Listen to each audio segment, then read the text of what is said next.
Está ao vivo conosco. Quero dar parabéns pela classificação à final.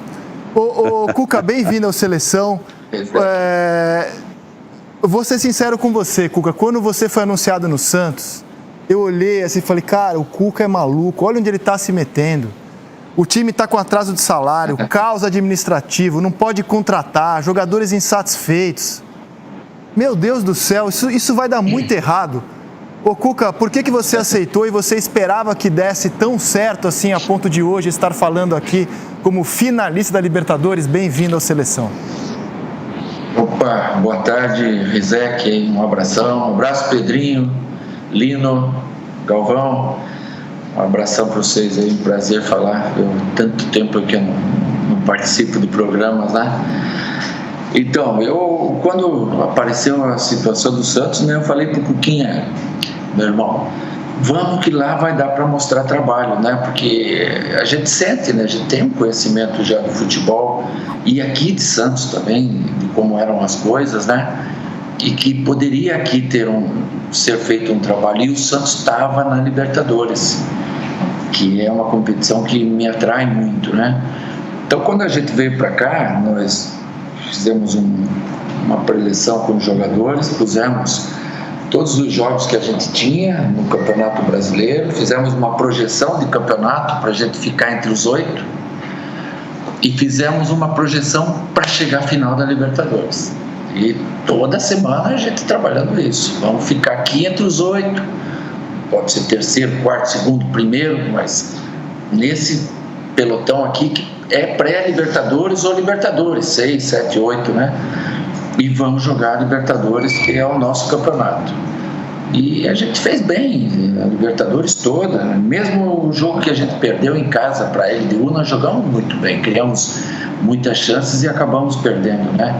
E o time foi amadurecendo dentro dessas jornadas, né? E pegando corpo, e acabou do jeito que acabou ontem, fazendo um jogo memorável, né? Mas agora vem o grande capítulo final, né? Que é um jogo decisivo com o Palmeiras no Maracanã e, a meu ver, assim, é um jogo de meio a meio, não tem favoritismo para ninguém. Pedrinho, eu cortei você, faça a primeira pergunta aqui dos três, por favor, ao técnico Cuca, finalista da Libertadores. Primeiro, parabéns ao Cuca, né? Assim, eu também, quando o Cuca chegou, falei, nossa, o Cuca agora está querendo ser desafiado.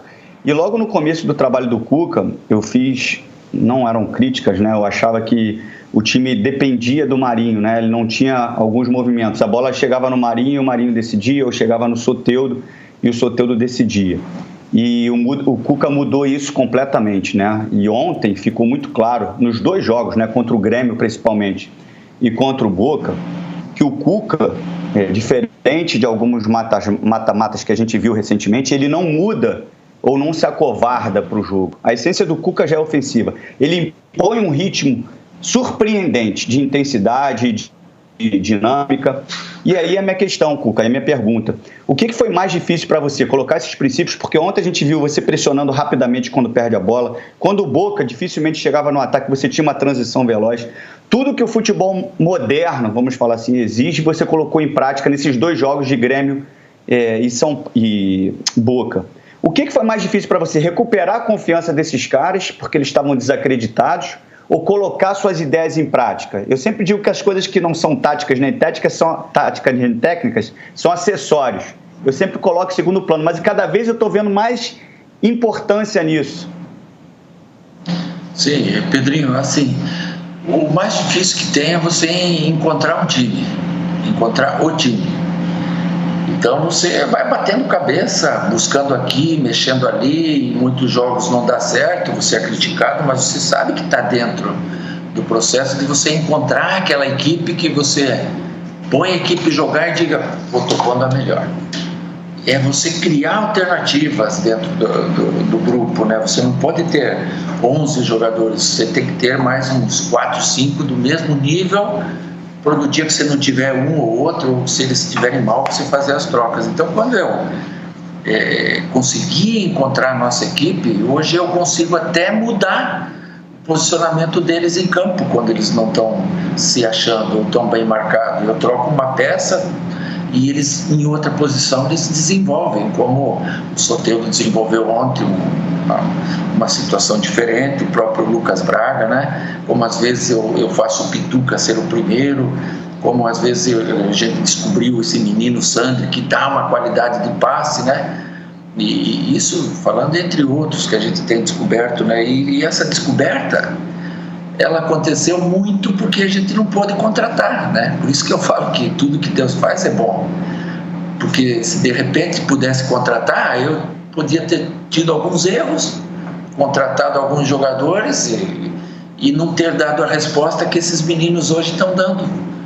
Então, quando a gente tem um resultado positivo, como o trabalho está sendo assim, com descoberta de novos valores, como a gente está tendo aqui, ele é muito mais satisfatório. Galvão? Eu vou deixar essa parte tática para o Pedrinho, para o Lino. Podia falar aqui até se você quiser falar com a inversão que você fez, porque para mim o Santos dominou os 2 jogos. Ontem foi memorável, mas o Santos dominou os 2 jogos, jogando de forma diferente na casa do adversário e jogando em casa. Por exemplo, lá o Lucas Braz jogou bem aberto da esquerda, o Soteldo pelo meio. Ontem o Soteldo foi jogar aberto pela esquerda, o Lucas Braz veio pelo meio. Depois ele explica essa mal. O Santos merecia a vitória lá. O Santos dá para ter metido uns 2-0 no Boca lá. Além do pênalti no fim em cima do Marinho, que nós fizemos aquela brincadeira de traduzir aquela coisa ridícula, né? Aqui. Então, estão passando os melhores momentos de novo, aí eu fico fixado na imagem, meio que me atrapalha um pouquinho com a mania do narrador, eu fico querendo narrar o jogo, né? Mas vamos lá. Eu vou nessa parte do mental, Cuca. Esse trabalho, o Cuca é presidente, ele é diretor de futebol, ele é superintendente, ele é supervisor, ele é o técnico, ele é o psicólogo, ele é tudo no time, e o Marinho já disse isso, né? Quando deu a entrevista no Bem Amigos. A força mental do time do Santos, para jogar da forma com que jogou lá, para jogar da forma com que jogou ontem, para jogar da forma com que jogou contra o Grêmio fora, para jogar da forma com que jogou passando o caminhão com o Grêmio em casa, a importância dessa força mental. E eu queria que você desse algum detalhe dessa palestra ontem do meu amigo Pelé. Cara, que coisa espetacular. Imagino que deva ser para um menino que há alguns anos era torcedor do Santos com a camisa da arquibancada, acho que era o Lucas Braga que era, né? Que apareceu. Ouvir, conversar com o Pelé, cara, antes do jogo. É espetacular, né, Cuca? Ô, Galvão, você já trabalhou com ele em Copa, né? Você sabe o que é, né? Para você, uma referência, para nós meu Deus do céu. Então, ontem, quando a gente pôs o Pelé falar com a gente, né, via o Edinho, que é o filho dele, o som não chegava muito claro, assim, para todos, né? E o pessoal tudo tirou a bunda da cadeira e esticou o pescoço para frente para vir ouvir, sabe? Então, tamanha atenção que eles estavam prestando, né? E quando o Pelé, o nosso ídolo maior, o nosso maior orgulho que tem do esporte nacional, ele falou que tudo passa pela mão de Deus, foi a coisa mais importante de tudo, né? Porque se podia ouvir ele falar muitas coisas, hoje é isso, aquilo, mas ele falou em Deus. Ele falou em Deus, tem fé e acredita em Deus, sabe? E aí vem de encontro o que a gente pensa também. E ele falou muitas outras coisas, mas o que me marcou foi isso. Ele falou, tem fé e acredita em Deus. Eu acho um momento muito importante pela história do Santos, pela história do Pelé. O Cuca, às vezes, bom, alguém pode estranhar que eu não tenha dito parabéns, Cuca, como os outros disseram. É que eu já falei, mas antes do programa. Já mandei uma mensagem que nós trocamos, eu disse, podia falar de tática, podia falar de técnica, mas resumo tudo numa só palavra, parabéns. E eu acho que o Cuca entendeu isso, porque é o geral desse trabalho que ele está fazendo. O Cuca já foi muito criticado, gente, porque dizem que ele é muito supersticioso. Não, ele falou em Deus isso agora. Isso aí é invenção da mídia, Galvão. Dizem que ele é muito supersticioso, que o ônibus não pode dar marcha ré, que não pode isso, que não pode aquilo. Aquela coisa. O Bernardinho não deixava dar marcha ré no ônibus da Seleção Brasileira de Vôlei também não, viu? Então, a coisa é bem por aí não. Mas não, eu acho que ele tem muita fé, cara. Acho que ele tem muita fé. Então, acho bonito quando você usa aquela camiseta com a imagem de Nossa Senhora, viu? Em todos os jogos. Quando você sai vibrando no gol, mas você se benze no momento do gol. A fé é uma coisa muito importante. A fé é uma coisa muito positiva e você é muito apegado a ela. Mas no caso da superstição, você tem algumas maniazinhas. Esse new look, esse new fashion, desse cabelo assim, puxado para trás. Sempre para imitar você, para ficar igual ao teu. Não vem com essa não. Eu sabia que você ia falar isso, eu sabia que você ia falar isso, eu tinha certeza que você ia falar isso. Vem cá, isso aí tá na história também dessa campanha, não? Essa mudança, essa coisinha no cabelo? Não, é que o meu cabelo ele está num momento de rebeldia, sabe? Ele não está aceitando muito as coisas para frente, né? Então eu estou jogando um gel aqui e puxando um pouco mais, porque ele já está menor, né? Mas tá bom, porque tem chovido, né? Ontem choveu, lá contra o São Paulo choveu, e daí você só dá uma puxada aqui e fica bom, né? Ficou melhor, não é esse negócio, obrigado. Esse negócio assim de superstição, teve uma vez um jogo que o Botafogo foi jogar lá com o Atlético Paranaense. E era um jogo muito difícil na Arena da Baixada e a gente precisava vencer. Quando o ônibus parou na entrada do portão do Atlético, ele não conseguiu entrar de frente, ele foi dar ré e estava a torcida do Atlético toda ali. E eu estava com o time frio aquele dia, eu senti que o time estava frio na preleção. Eu falei para o motorista, parou, nós vamos descer aqui. E nós descemos no meio da torcida do Atlético, os jogadores daquela época vão lembrar, que é meu time. E descemos no meio da torcida do Atlético e fomos pro vestiário, e aquilo da torcida em cima da gente, aquilo mexeu, ligou meu time. Eu não fiz aquilo porque a ré não podia dar no ônibus, foi um momento que eu pensei alguma coisa para dar um up no meu time. E resumindo, foi 5-0 para nós. Aí você pode dizer, mas se você não descesse lá, não seria 5-0? Não sei, mas eu sei que foi 5-0 e os caras entraram com a faca nos dentes. Eu tive um time no Botafogo, que tinha um jogo decisivo com o Sport Recife, que não estava legal. E me veio a ideia do coração de boi. Eu nunca contei essa história para vocês, né? Não, eu conheço. Eu não conheço essa, não. Eu conheço. Eu amarrei numa atadura daquelas de... o Pedrinho sabe porque ele já usou bastante essas ataduras de pano, né? Que os mais antigos usavam. E pendurei o coração do boi ali no meio do aquecimento da sala. E no começo o pessoal passava do lado, meio desconfiado. No final não tinha um que não passasse e não desse uns pegar. Porque dentro das palavras que a gente encontrou para aquele desafio, nós pusemos a fibra que precisava para aquele jogo. Foi um jogaço, cara. Foi 3-3 na chuva. E não serviu só para aquilo a gente levou para frente depois com o teor do que significou aquilo, o porquê daquilo.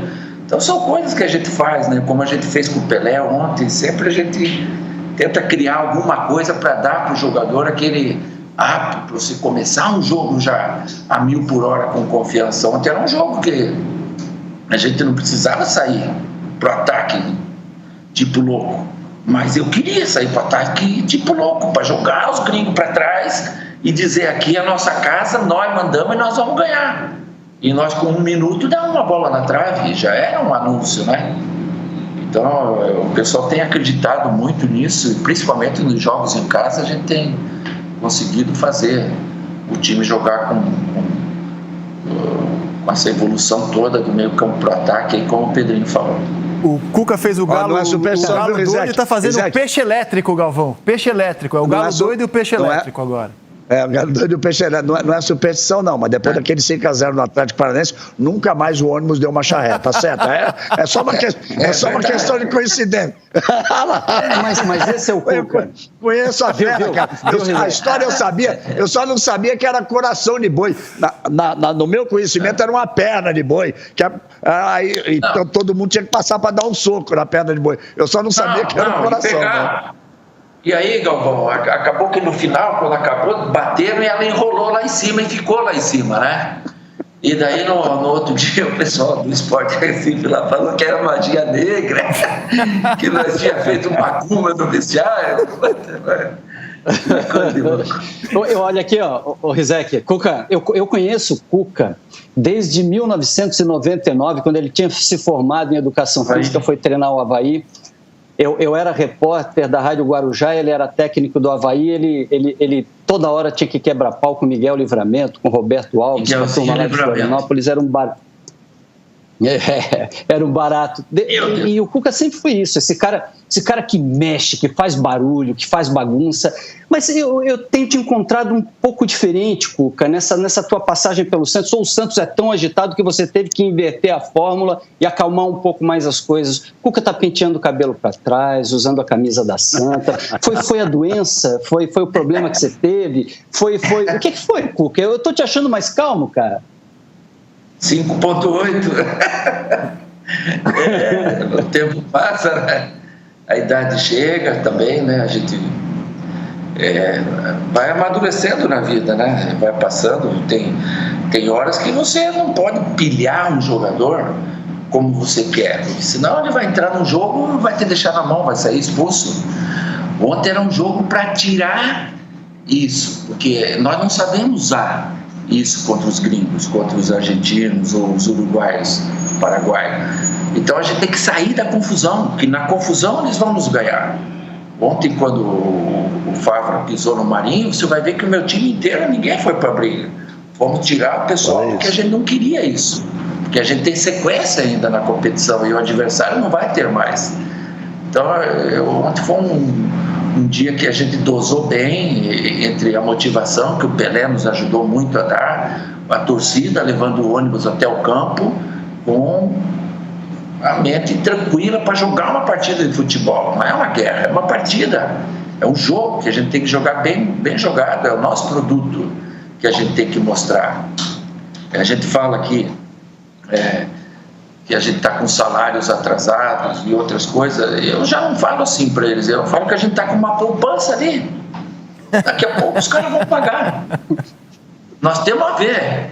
O duro está devendo, né? Se a gente tivesse devendo 3, 4 meses de salário, pô, eu não durmo, mas eu tenho a ver, daqui a pouco o cara vem e paga. O Bebeto lá no Botafogo ficou devendo para nós, que Deus o tenha, 4 meses de salário.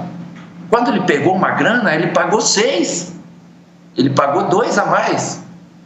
E eu trago isso como lembrança, né? Não que aqui vai acontecer isso, mas a gente está com um novo presidente, que ele vai ter que ter um tempo, que a gente tem que entender esse tempo para ele poder pôr a casa em ordem, sem pôr a faca no pescoço dele, para ele organizar as coisas, né? Porque a gente está na contramão, para falar a verdade. O normal do futebol é aquele que tem um investimento maior, é aquele que tem os salários em dia, ter os resultados, né? A gente está conseguindo os resultados sem ter esses argumentos, né? E não é sempre que vai acontecer isso aí.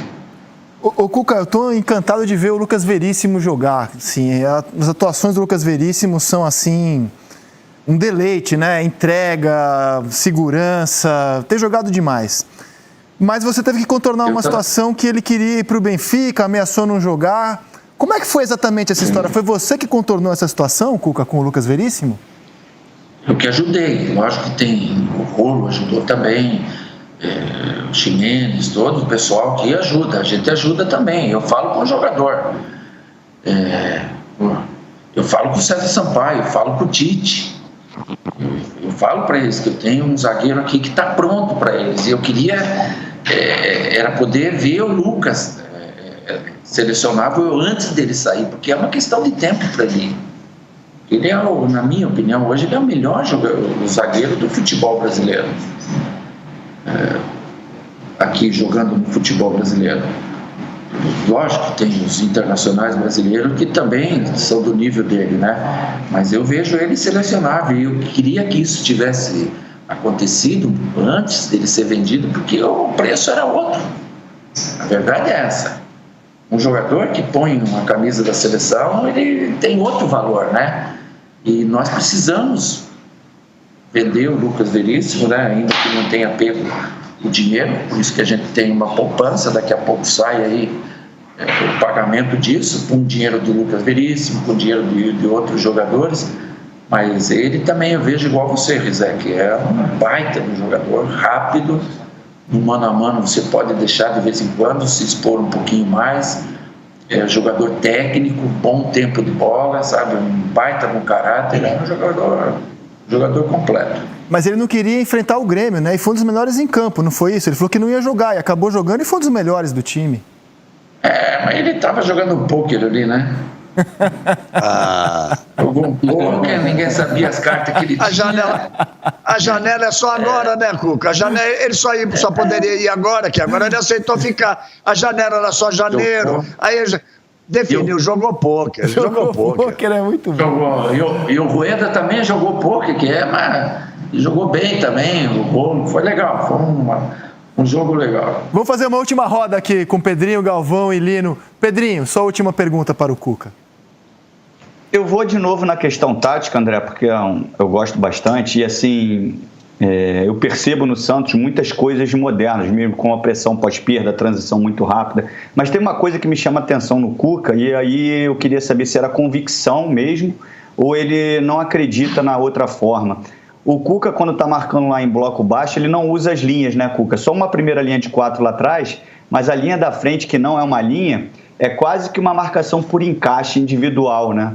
É uma coisa que me chama a atenção porque ela é muito bem feita, porque se não for executada, essa caça ao adversário, se ele consegue te livrar, você já está praticamente desencaixado, porque cada um tem que sair do seu marcador para dar o bote.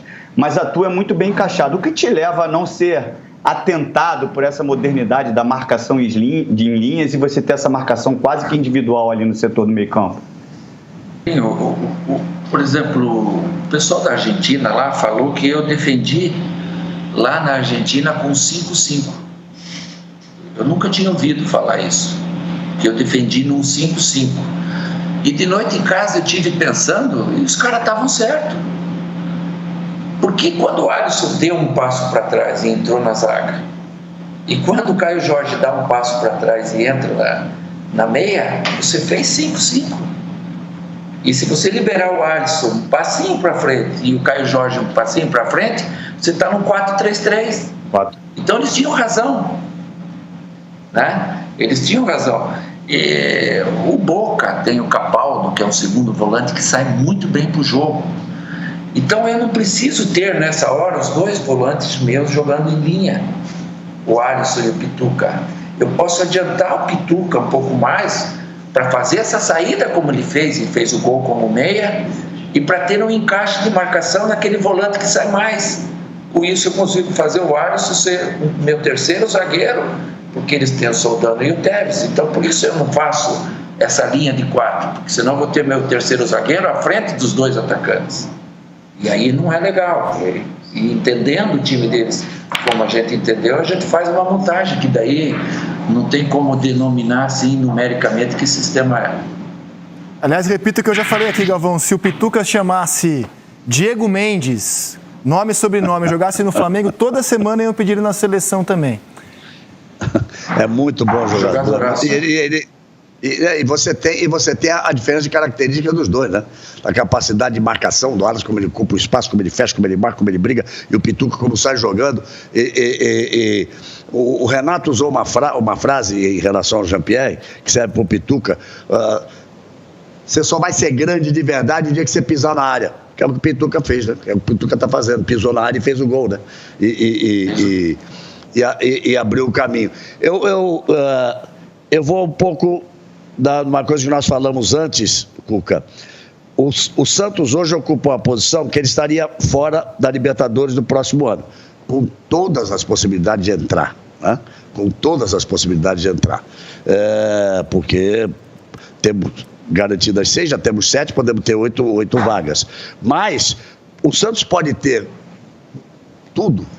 O Santos pode ter o paraíso, que é a conquista, e ser o único clube brasileiro com 4 títulos da Libertadores, mas o Santos pode terminar o ano de mãos vazias, se não vencer, porque é um jogo duríssimo contra o Palmeiras, você sabe que é muito melhor do que eu disso, e está na briga ali para entrar na Libertadores. Então tem 15 dias a partir de amanhã, até o dia 30, até o grande jogo do Maracanã contra o Palmeiras. Como é que você vai encarar esse Campeonato Brasileiro? Eu acho que é uma pedrinha que está na tua cabeça, não é não? Uhum. Começa domingo já com o Botafogo, depois tem o Fortaleza fora. Então, Galvão, a gente pretende, a nossa meta é terminar entre os 6 primeiros, né? Para você ter já uma pré-Libertadores garantida. Lógico que ela pode ser 7 ou até 8 times, né? Mas tem, 7 acho que já garante, né? Então, nós temos que fazer aí, nesses últimos 10 jogos, o máximo possível de pontos para chegar no lugar mais alto, mas eu tenho que chegar no dia 30 na melhor condição do time, como eu consegui chegar nesse jogo com a melhor condição do time, abrindo mão de titulares, como eu abri em alguns jogos, e de repente faz falta alguns pontos que eu poderia ter conquistado, mas de repente eu não teria o time todo à mão.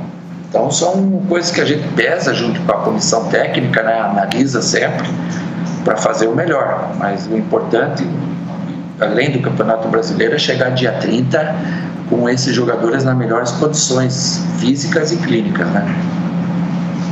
Ô, Rizek, posso completar isso? Claro, Galvão. Posso completar, Rizek? Claro. Uma coisa, porque a final da Copa do Brasil, ela foi adiada em alguns dias, porque o Palmeiras se classificou para jogar a final da Libertadores no dia 30. Então o jogo que seria no dia 3 passou para frente, certo? Porque passou para o dia 11, então, passou para 8 dias mais. Ele vai acabar sendo 12 dias depois da final da Libertadores. Porque 30, você teria 31, 1, 2, 3, seria o 4º dia. Acho justo, e a CBF tem agido muito bem nisso. Ela tem conseguido mexer na tabela do Campeonato Brasileiro. É difícil, o calendário está curto. Mas, se a gente voltasse lá naquela tabelinha que você botou de jogos do Palmeiras e jogos do Santos, que o Santos tem um jogo a menos. Vamos lá. Tem dois jogos ali que estão me incomodando. Eu queria saber se estão incomodando o Cuca e devem estar incomodando o Abel também. Assim que apareceu, mostra. Olha só. Dia 27, o Palmeiras tem um jogo contra o Vasco e o Santos tem um jogo contra o Atlético Mineiro. E aí não são 4 dias que tinha de intervalo entre a final da Libertadores e a final da Copa do Brasil, não. São 3 dias apenas. Joga 27, pula 28, 29 e joga a final da Libertadores dia 30. Eu proponho aqui a CBF que dê um jeito de mudar esses 2 jogos. Como fez ano passado, Galvão. Deu uma semana para o Flamengo ano passado. Exatamente. Não me parece justo com o Santos nem com o Palmeiras a partir do momento que mexeu na final da Copa do Brasil. Como é que você vê isso, com que você também faria esse pedido? Obrigado, Galvão, porque isso aí já me incomodava, né? E vocês também participando disso aí, a gente fica muito mais fortalecido por coerência, né? O ideal é que essa rodada seja passada para frente. Esse jogo com o Atlético, na verdade, era para ter acontecido dia 3 de janeiro. Ele já foi. Ele já é um jogo adiado. Já é um jogo adiado. Já é um jogo adiado. E por nós, pela nossa necessidade de estarmos na final, ele poderia e deveria ser adiado, que achassem uma outra data aí para frente também. E não é força não, é informação. Ano passado o Flamengo teve uma semana livre, a CBF adiou os jogos do Flamengo para ele poder se preparar para a final da competição continental. E sabe por que eu estou falando isso? Porque isso mexe no Campeonato Brasileiro. Claro. Por quê? Olha só, o Palmeiras joga com o Vasco está naquela briga no trabalho começou muitíssimo bem com o Luxemburgo. Eu fico feliz de ver o Cuca fazendo um grande trabalho, de ver o Luxemburgo voltar forte, de ver o Abel fazendo um grande trabalho. Eu fico feliz com isso. Os jovens cavaleiros do Apocalipse devem estar enlouquecidos com isso. Mas eu explico o que são os cavaleiros do Apocalipse. Mas os jovens cavaleiros do Apocalipse devem estar enlouquecidos com o sucesso do Cuca, do Abel, o Luxemburgo voltando forte e vai por aí afora. Mas o Palmeiras joga com o Vasco. O Palmeiras tem pretensões de campeonato e o Vasco quer cada vez mais se garantir, pode até nesse momento estar brigando por uma Sul-Americana. E lá embaixo, o Santos quer crescer para estar entre os 7 pelo menos, e o Atlético está na disputa do campeonato. Então, seria justo dar ao Vasco e ao Atlético a vantagem de Palmeiras e Santos terem de jogar com o time inteiramente reservas há 3 dias da grande decisão da Libertadores? Tem que mexer nos jogos. Tem mesmo. Eu também acho. Me parece que já tem alguma coisa assim, que a CBF já apontou para esse caminho aí. Me parece que já tem alguma coisa assim. Faça a última pergunta aqui, Lino. Tomara. Cuca, tem coisas que a gente só consegue falar depois que tudo passou, né? Você escalou bem, você colocou bem o time dentro de campo, deu tudo certo. Não tem mais nada para falar sobre ontem à noite. Eu queria falar contigo sobre o que era dúvida para você. Eu vi o Sandri jogar tanto, ainda há pouco você citou ele devia estar na tua cabeça, lá em Buenos Aires. Esse menino tem um potencial extraordinário, que meia, que visão, que capacidade. Em algum momento, na boa agora, assim, passado tudo, o que você tinha de dúvida para esse jogo, Cuca? Era isso aí. A dúvida era essa. Eu tinha 3 jogadores para 2 vagas, o Sandri, o Lucas Braga e o Soteldo para 2 vagas. E eu acordei 4 horas da manhã, né? E fiquei pensando em que tipo de jogo a gente ia ter e resolvi pelo Lucas Braga por dentro e o Soteldo por fora, como o Galvão falou ontem ali. São pequenas coisas, mas lá eu joguei com o Soteldo armando, então eles já devem ter posto na cabeça deles essa marcação do Soteldo. E o Soteldo jogou por fora. Pode ser coincidência, mas ele fez um gol da ponta esquerda para dentro. E o Lucas Braga jogou como um segundo atacante, como um centroavante do lado do Caio Jorge. E ele fez um gol de centroavante. Então, a gente quando vê essas coisas dar certo, a gente fica muito feliz, né? Ô, Cuca, aliás, me ajuda aqui, cara. Eu não sei como é que eu chamo o Lucas Braga, se é atacante, se é meia, se é lateral. Qual é a posição dele, cara? Ele é um coringa. Coringa. Ele e a gente tem que ter, os treinadores sabem que a gente tem que ter esse jogador aí para você poder ser audacioso em algum jogo, né? Você pôr mais um atacante, tirar um lateral, que ele faz isso, ele faz um meia, ele faz uma ponta, ele é um jogador versátil, né? Vamos animar um pouco o torcedor do Santos e do Palmeiras? Não é pergunta não, só quero mostrar para o Cuca que o Bayern, o poderoso Bayern, o melhor time da Europa no momento, campeão europeu, classificado para o Mundial. O Cuca já teve a chance de ir para o Mundial, mas não teve a oportunidade de jogar a final contra o Bayern, porque o Galo caiu antes. O Bayern foi eliminado nos pênaltis ontem pelo Holstein Kiel, time da 2ª divisão na Copa da Alemanha. É a 2ª rodada da Copa da Alemanha. Jogou fora de casa, foi 2-2 o jogo, teve prorrogação e o Bayern foi para os pênaltis com o time titular. Não era eliminado tão cedo desde 2001. Olha aí, um sinal, de repente, para animar torcedores brasileiros visando ao Mundial de Clubes. Os caras são bons pra caramba, mas também perdem de vez em quando, viu? E quero mostrar aqui, pra gente se despedir do Cuca, imagens da festa do Santos no vestiário. Ele estava lá, não sei se viu em vídeo ainda. Não sei se ele viu em vídeo ainda, mas as imagens da comemoração aqui estão. Parabéns a toda a delegação do Santos e que seja uma grande final. Sobe o som, sobe o som, sobe o som, sobe o som.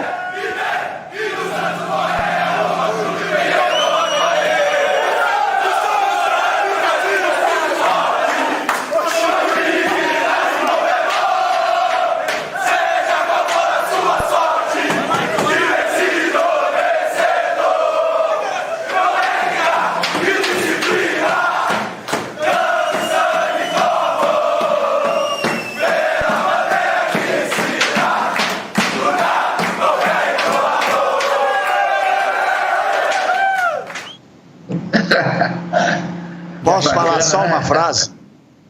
Posso falar só uma frase? Vai, Galvão. Eles estão com salários atrasados, ou poupança, como disse o Cuca. Mas isso aí é o seguinte, isso é um trabalho de uma comissão técnica. Isso é a consciência de jogadores profissionais que sabem da importância de uma classificação dessa. Isso é o amor que o esportista tem pelo esporte que pratica, que o jogador tem pelo futebol. É o respeito que tem pelo clube. Bota a frase do Pelé junto disso e você vê um time de mais garotos do que veteranos cantando o hino do Santos no vestiário. Isso também é daquela para guardar no álbum, sabe? Para ficar marcado. Santos sempre Santos. Santos é uma força da natureza, cara. Ô, Cuca, obrigado pela entrevista, viu? Foi muito bom falar contigo. Grande abraço para você, que seja uma ótima final, que seja um grande jogo, Cuca. Até a próxima. Ô, Rizek, obrigado, um abração e parabéns pro futebol brasileiro, cara, que essa ida ao Maracanã de 2 brasileiros é vitória nossa, de vocês também, de todo mundo. A gente não podia ter no Maracanã, dia 30, uma final argentina. Mas tinha um pesadelo com isso. Ó, parabéns pro Palmeiras, parabéns pro Santos. Vamos em frente. Um abração e tudo de bom. Valeu, Cuca.